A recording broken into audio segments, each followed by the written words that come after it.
Welcome to Sisters-in-Laws TV. I'm your host, Erica M. McAfee. And October is Pregnancy and Infant Loss Awareness Month, a month dedicated to honoring and remembering our babies who have gone to heaven far too soon. I'm excited to present to you a series on surviving pregnancy loss. I know many of the stories you may hear may be triggering, so press pause, take a break, and come back to hear these powerful stories from sisters-in-law who have survived pregnancy loss.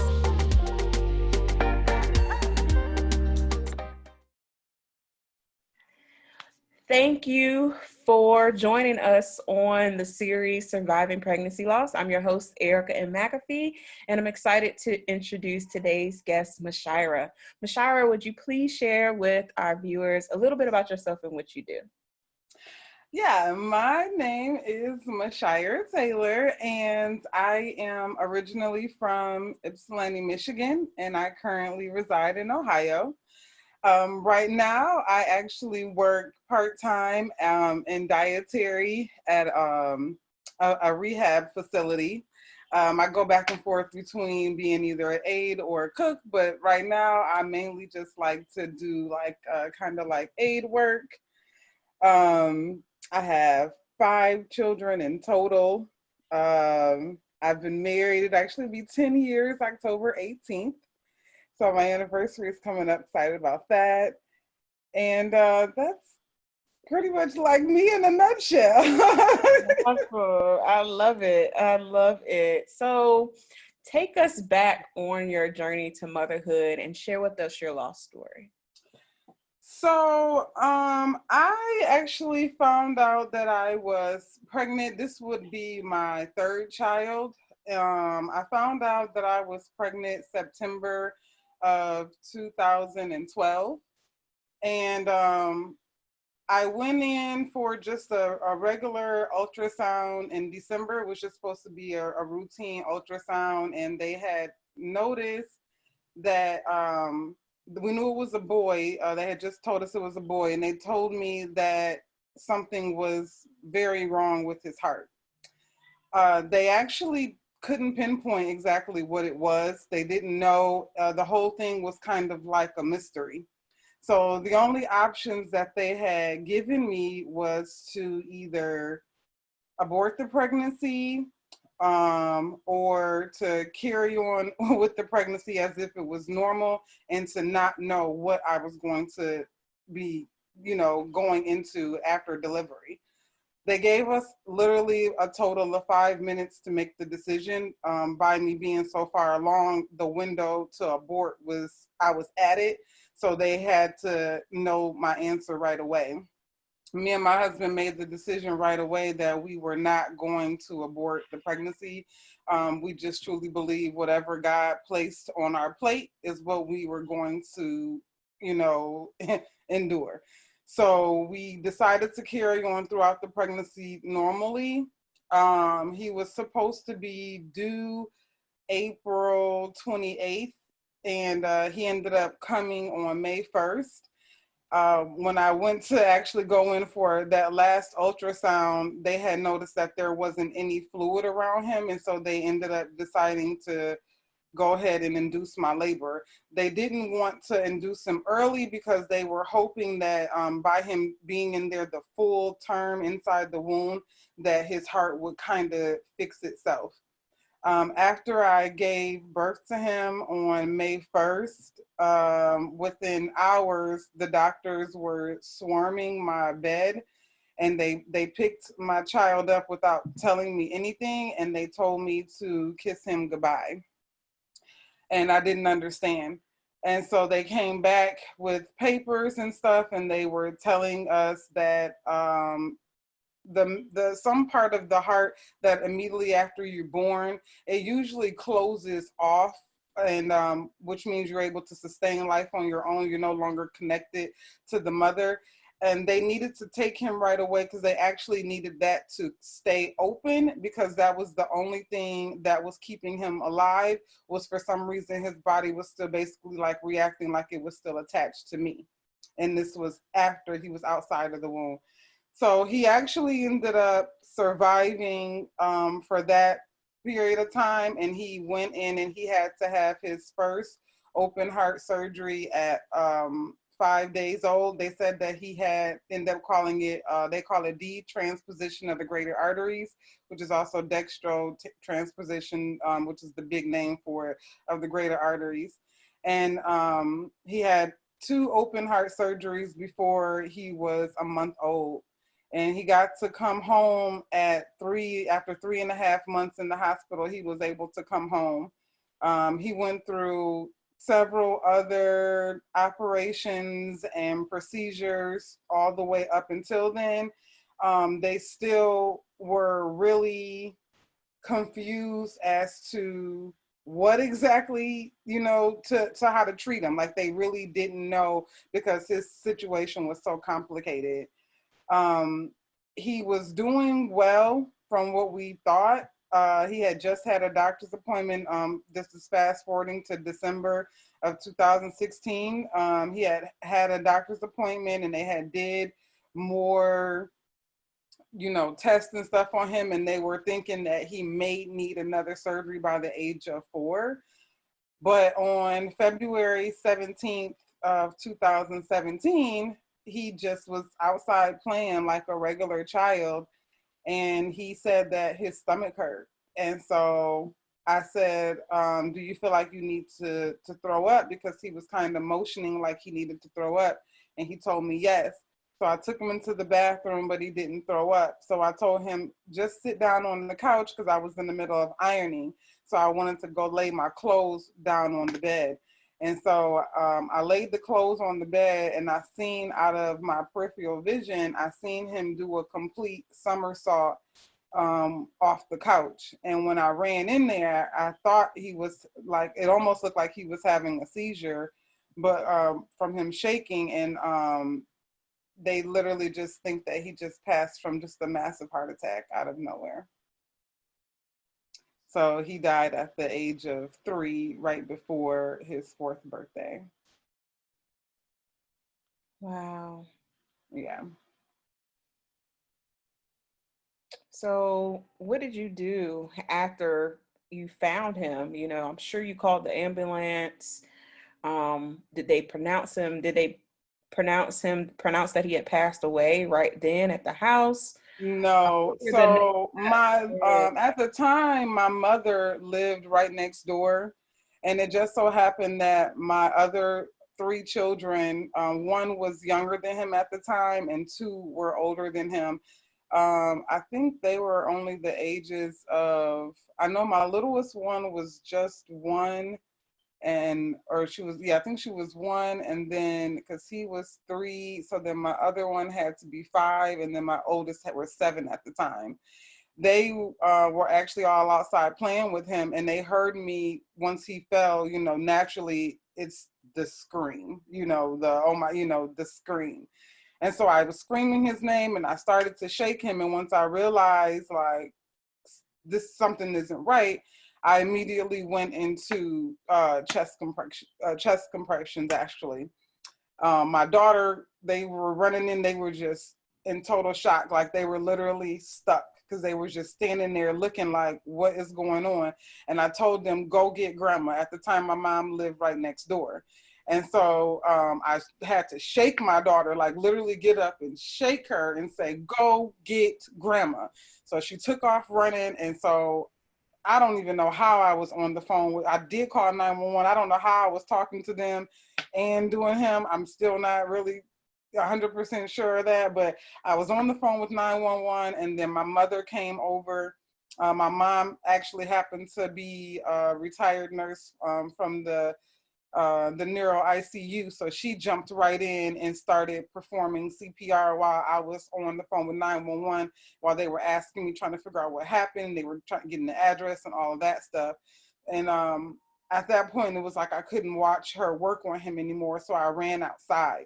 So I'm outside. I'm like literally screaming, like, where's the ambulance? Where's the ambulance? It seemed like forever. Like, it just seemed like forever. And so they're telling me to calm down, calm down. And he was already registered with the county because by his heart being so fragile, they recommend that you let local fire departments and stuff, know, so that if you ever have a 911 call, they already know what they're coming for in that instance. So I let them know, like, he's already on your list. He has the heart problem, whatever. And then my sister ended up pulling up because she lived with my mom at the time. So she was on her way. And I actually was on the phone with her, and she heard me scream. And then she said the phone just went dead because I hung up and instantly called 911. And so she ended up pulling up. She's also an RN, and she took over for my mom and began CPR. When the ambulance arrived, they came inside the home, and I just remember him saying, "Mom, we got to run." And I said, okay. So they picked him up and they ran out and put him in the ambulance. I jumped in the front of the ambulance, and I remember looking back and seeing them still working on him. At this time, like I said, I'm from Michigan. So we were living in Michigan at the time, but my husband was already working in Ohio. So I had to call him and let him, and I'm like, "Where are you at?" And he said, "I'm on my way home." And I said, "You need to go to the hospital. Something is wrong with Max." And he's like, "What do you mean?" And I couldn't just say, I couldn't get them words out, because in my mind, I'm not going to lose my son today. So I just said, "You just got to get to the hospital. Something's wrong with Max." So I told him to come up to the hospital, and they worked on him. And then I guess it seemed like maybe like an hour or so later is when they eventually, stopped working on him, and that's when they pronounced him dead. Wow. Were you all able to have an autopsy for him to really Yeah, understand the we result? were, and they the autopsy, that's what it came back as, is that it was just a massive heart attack. Wow. Wow. So then how did you break that news to your husband as he's coming to the hospital, and then going back home to tell your other children what happened? So my husband was able to make it to the hospital, so he was there when they pronounced him. And that's funny, because that was the first question that popped into my head, is how am I going to tell my other children? I can't say the words, like how, and I just remember my mom saying they already know. And I'm like, well, how do they know? Well, when I came out into the waiting room, I had a slew of family there. I had church members there. I don't know how the word got out and how it got out that fast, but anybody who I could say like was supposed to be a part of my support circle was already there. So I never had to say it. It was already done for me. Afterwards, I just remember my body just being like I had no control over it. It was like a tremble. I have it right now, as a matter of fact. It's like you can't see it, but my whole body trembles. I just shake so uncontrollably in the inside. And I think most of it is from suppressing emotion. Like I don't let it all the way out. And so I just tremble really bad in the inside. And then I try to calm myself down, clear my mind, think about something else, go do something else, because I don't have any control over what's going on in the inside.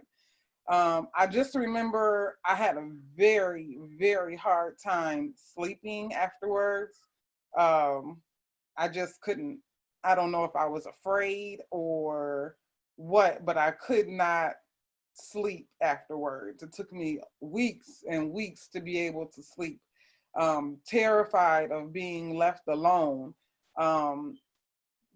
My kids, they say, "Mom, I don't feel good," and I get a panic, like a sickness over me, and I'm like, I can't.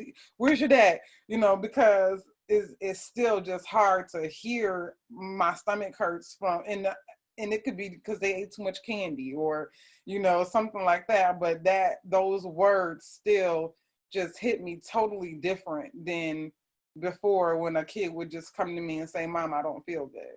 I processed it totally different now.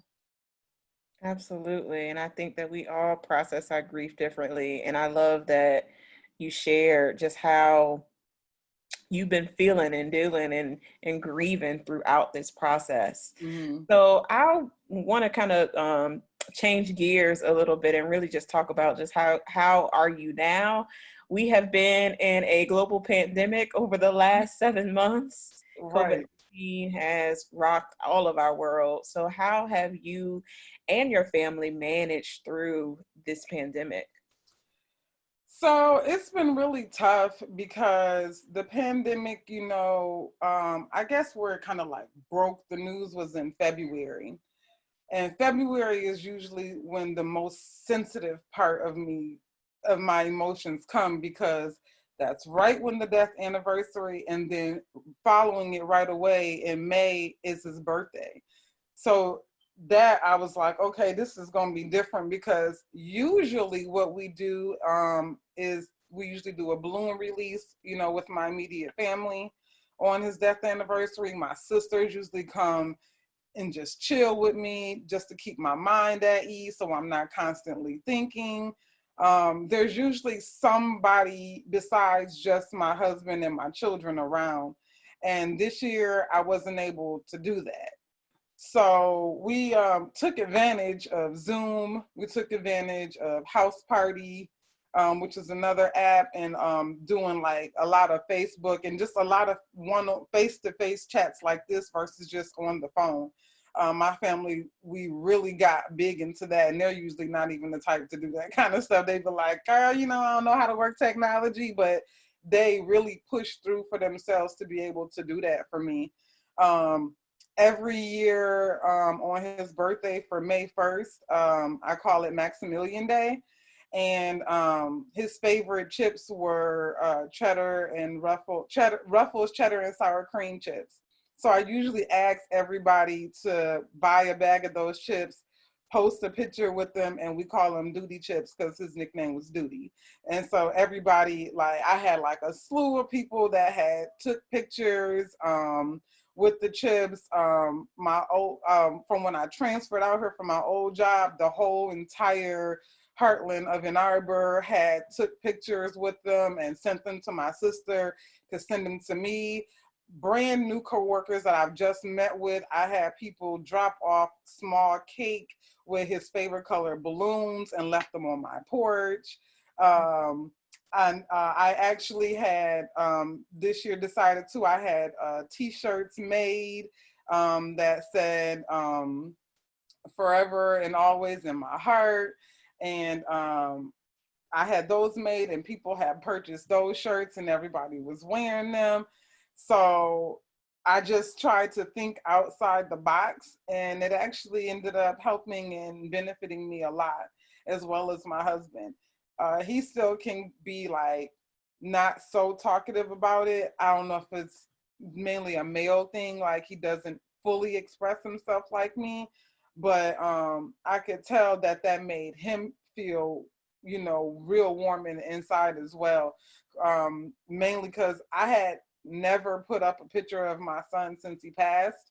Some people thought that was odd because most people do the opposite, but it was too hard for me to constantly see those pictures of him hanging up. So for the first time, I had actually hung up a picture of him. So I actually have one picture of him hung up in my house now. Oh, I love that. And I love that you honored him in that way. So I am curious, for you and your family, how have you navigated parenthood after child loss? Because I can imagine, you mentioned earlier about it being different and difficult when your child comes and says that they're sick or something's wrong with them. But how has it been parenting other children and kind of going back into the fold of being a parent after you've lost a baby? I mean, I still consider kids under 10 babies, so it's a Yeah, baby. right. So I mean, really share with us how did you navigate your parenthood journey? And if you did differently, what did you do differently? I really think I probably kind of smothered them, like very, very overprotective. No, you can't stay the night over anybody's house. No, you can't go over your friend's house. No, you can't go, and I I kind of too also thought like maybe because they were small that they would kind of forget. And one of the things that kind of smacked me so hard was one year on his birthday, it felt like, I believe, like on a Friday, or it was a school day.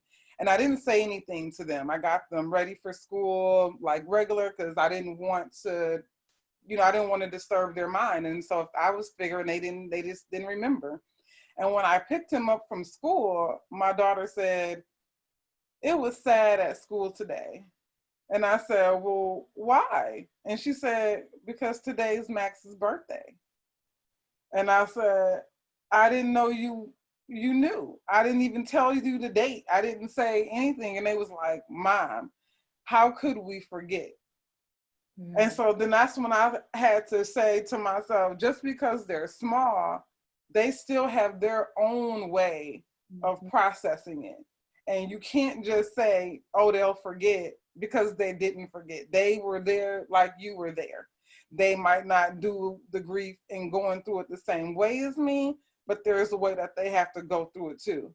So that's when I really started to make sure they were included in different things that we did, that I thought I was doing in private to honor him. I made sure I really started to include my children in the honoring of him. I asked them what things that they like to do, and they'll say, "Can we bake him a chocolate cake?" Or, "Mom, can we make sure, don't forget to put Max's Christmas stocking up?" Like, they still want him to be like included as a part. They never want me to feel like he just was non-existent. They don't like that at all. So they are more so a reason of how I started to feel like, oh, I can outwardly still honor him. It's, I did get them into counseling. It started throughout their school. They had grief counselors and regular counselors for children at the school.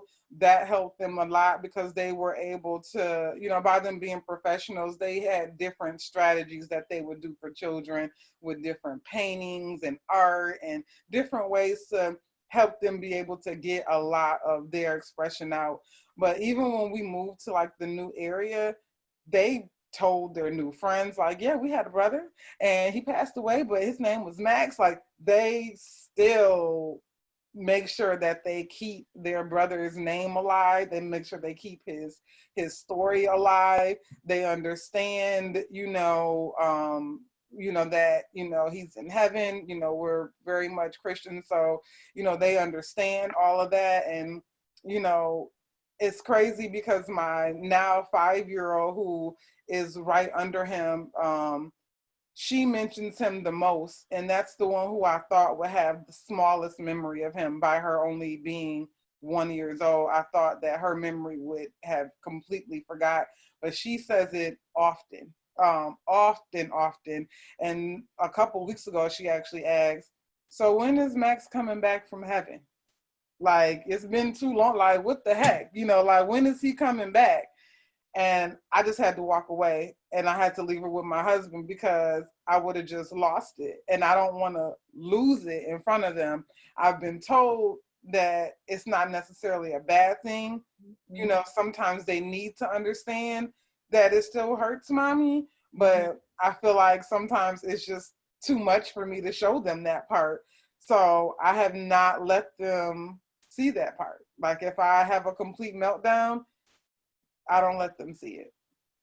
Understood. And I agree that it's good to show them outwardly that you grieve and that you cry and that you get sad sometimes. Yeah. So at some point, I'm sure you're going to get strong enough to be able to show right. that. But what I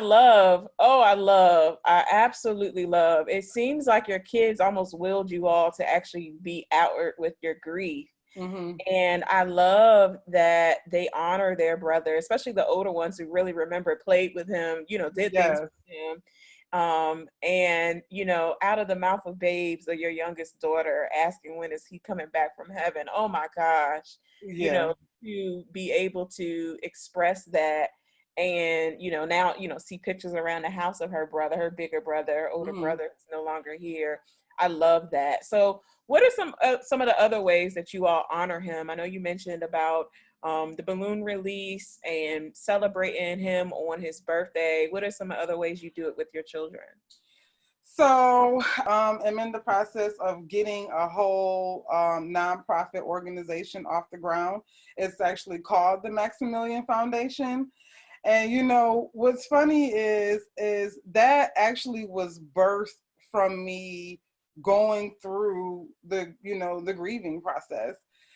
It wasn't until probably about October of, I believe, last year, when I started to really feel like I was friends with God again, from me just being so upset. So I started to really go back into prayer and really trying to, just, I guess, reconnect with God. Like, okay, I forgive you.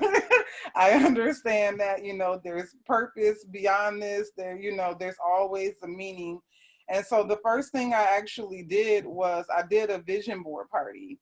The vision board party was supposed to just be me, rebirthing myself, because I realized the first thing that I started to realize is that the fight was coming in with me trying to be that old person of myself again, like trying to go back to what I used to be in the old normal me.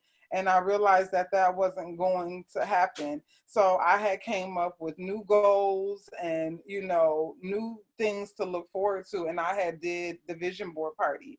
I started the vision board party with just my children at home. It was my niece, actually. She was there, and my oldest children. And we had got some regular poster boards, and she was like, Auntie Shire, we can do this. And she had brought over some magazines, and we sat there, and my kids, they had real goals, like they wanted to keep their room clean. They wanted to, they wanted to start wearing their hair flat ironed, like it was just like, goals that had nothing to even do with Max. And so they were just us starting to do a fresh start. And then after the vision board party, it was almost like I was just kind of being led, by the Holy Spirit to do more, to do more, to do more. So I started coming up with the Maximilian Day, which is on May 1st, his birthday. And the Maximilian Day was just mainly for kids. So that's how my children really got involved, because I wanted all kids to come, all ages, to basically just have a good day. And it was, I didn't want to call it a birthday party. So that's how I ended up just calling it the Maximilian Day. And so I would have kids come over, and I would just give my kids a chance to still celebrate their brother's birthday, even though he wasn't here. And then it just ended up spiraling into this whole, now it's just the Maximilian Day. Wow, I love that. I love Maximilian Day. And I'm excited about this nonprofit that you are launching in honor of your son. I know that with the help of your kids, it's definitely going to help keep it moving and taking it off the ground. So it's almost like Yeah, a family affair, family exactly. effort, bringing everyone together to honor your son in this manner. So how are you surviving child loss? Some days I ask myself that. Like, some days are so hard. Some days is I just want to lay here and I just want to watch TV. I don't want to be bothered. Some days I don't even know why I'm on edge. Some days I don't understand why my attitude is so off, why I'm so emotional, why I just can't shake the feeling of why I'm feeling like this. And the best thing that I, am able to do is I started to write I started a blog. It's just called Mashira T, the blogger. I just got on WordPress one day and was like, I'm just going to start a blog. And I don't even write about necessarily specific topics. It's just kind of whatever on my mind, how I'm kind of feeling. It just allows me to be very, honest on paper, and I can put it, my feelings out there and not have nobody come back and judge me in any kind of way, because I'm like, these are my raw feelings. I actually found, talking, I keep finding, first of all, I felt by myself. Like, people don't really talk about child loss like that. It's just like, you just don't really talk about it. And I think it's because so many people are afraid of, hurting your feelings, or they don't want to make you cry, so they don't talk about it. And that's like the best thing ever, is to have things like this when somebody literally wants to hear, what happened. They want to hear about my son. They want to talk to me about it. It gives me a chance to, the main thing is to keep his name alive. If I can't do anything else, if I could hear his name, for crying out loud, like, I can't see him, I can't touch him, I can't do anything. So to take away that piece of not even being able to talk about him leaves me with what? So that helps a lot, being able to do these type of things. I recently even started, and I think I was inspired by you, as a matter of fact, when I seen the sister-in-laws. I was like, oh, I want to start something like that too. So I started a My Little Red Cardinal, and that stemmed from the significance with cardinals. It was like, I didn't even know at first, but after he passed away, I noticed in my yard, I would just always start to see cardinals all the time. And so I was just like, I don't know, I didn't think anything of it. So then I started to think, every time I think about my son, it's like I see a red cardinal. And it's like God's little way of saying, he's okay, or he's always with you, or whatnot. And so that's how I came up with the name My Little Red Cardinal. When we moved out here to Ohio, it took months for us to see a cardinal. I almost went into a depression, because I'm thinking, he doesn't know where I am. I'm not at that house anymore. He can't find me. And it was like depressing. And then all of a sudden, cardinals just started to appear. And that was actually around the time when I went ahead and put his picture up. And then I actually got some, my sister-in-law bought me some like fake red cardinals. And then so I have the red cardinals that are flying around his picture as well. So I just really try to do my best in finding ways to keep his name alive, finding ways to help other mothers. Like, you are not in this by yourself. The grief process is long and it's different from everyone. They have what they call stages of grief, but you don't go through them like step 1, step 2, step 3. You go through them all over the place. You don't know what step is going to hit you, and you don't know at what time the step is going to hit you. That's part of the reason why at the time I still choose to only work part-time, because my emotions, sometimes my anxiety has peaks sometimes so bad that, they don't understand at work when I say, I can't focus, I can't work, I can't do it. I literally feel sick, and they don't quite get it. So I'm like, instead of me trying to constantly explain it to you, I'm just going to be a part-time worker. So at least I can have enough strength to get myself together on those couple days when I need to go to work. And then I have time at home to be able to let things out when I need to, or however the day may go. But I'm hoping that one day I'll be able to really have my foundation really take off and go, and then eventually just be able to be in business for myself, because I sometimes, I just honestly don't see myself being able to work full time like I used to be able to. Sometimes I just don't feel like I'm able to do it. But that could just be a right now thing. I don't know, but I know in the current place that I'm at, it's really hard for me to be able to take on a full-time job outside the house. Understood, understood. Well, this has been a pleasure. Where can our viewers connect with you after this goes live? So always my Facebook page is open, which is just much. I'm actually under Shy Mother of Five Taylor. I my Maximilian page is the Maximilian Foundation. And I also, if they are, interested in being a part of the support group, which is where I just allow moms to be very vulnerable. I keep that page private just because I don't want people to just come in and be able to, read and comment on mothers like that. That's my little red cardinal.